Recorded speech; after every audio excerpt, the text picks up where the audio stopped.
കേരളത്തിൽ ഇന്നലെ sting operation നടത്തിയ പോരാളികൾ 2 സുവർണാവസരങ്ങൾ എന്തുകൊണ്ടായിരിക്കും ഒരു എതിർ സ്ഥാനത്തെ അയോഗ്യവരാക്കാൻ തെരഞ്ഞെടുപ്പ് ചട്ടലംഘനത്തോടെ ചെയ്യാൻ പറ്റുന്ന ഒരു അവസരങ്ങൾ എന്തുകൊണ്ടായിരിക്കും ഒഴിവാക്കിയിട്ടുണ്ടാവുക? എൻ്റെ യുക്തിയിൽ തോന്നിയൊരു സംശയമാണ്, അത് നിങ്ങളോട് നിങ്ങളൊന്ന് കണ്ടു. വീഡിയോ ചിത്രീകരിക്കുന്നത്. അതിനുശേഷം BJPയുടെ പ്രചരണ വാഹനത്തിന്റെ അടുത്തുകൂടെ നടന്നു പോകുന്നു. പിന്നീട് ആ വീഡിയോ ഒന്നും കാണിക്കുന്നില്ല, വാഹനത്തിൽ കയറുന്നൊന്നും കാണിക്കുന്നില്ല. പിന്നീട് അവർ പോകുന്നു.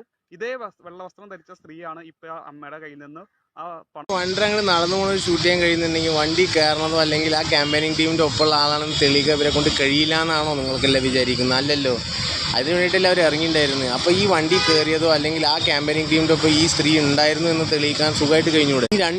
ആ വൃദ്ധയുടെ കയ്യിൽ പൈസ വെച്ച് ആ കോൺഗ്രസിൻ്റെ നേതാവ് പിന്നിൽ നിന്നിട്ട് ഈ ചേച്ചിയുടെ ഒരു സൈഡ് ഷോട്ട് ഉണ്ട്. അപ്പോൾ മുഖം കൃത്യമായിട്ട് കാണിച്ച് ആ ചേച്ചിയെ കൈയോടെ പിടിച്ച് അവിടുന്ന് എക്സ്പ്ലനേഷൻ കൊടുത്ത് ആളെ കൂട്ടിയിട്ടൊരു വലിയൊരു വിഷയമാക്കി ഇത് തെളിവോടെ പൊട്ടിച്ച് കഴിഞ്ഞ് കഴിഞ്ഞാൽ ഈ പരിപാടി അന്ന് തീരില്ലായിരുന്നില്ലേ? ഇത് എന്തുകൊണ്ടായിരിക്കും അവർ ചെയ്യാണ്ടിരുന്നത്?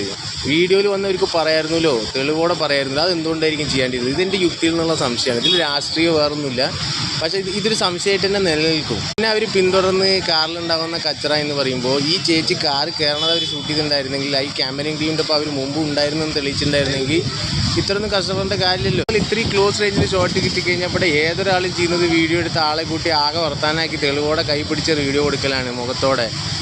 സ്ക്രിപ്റ്റിൽ എനിക്ക് തോന്നിയ ചില ഗ്യാപ്പുകളാണ് കേട്ടോ നിങ്ങളോട് പറയുന്നത്. ആരുടെ ആയാലും എന്ന് പറയുന്നത് നിർത്തുന്നു. നന്ദി, നമസ്കാരം.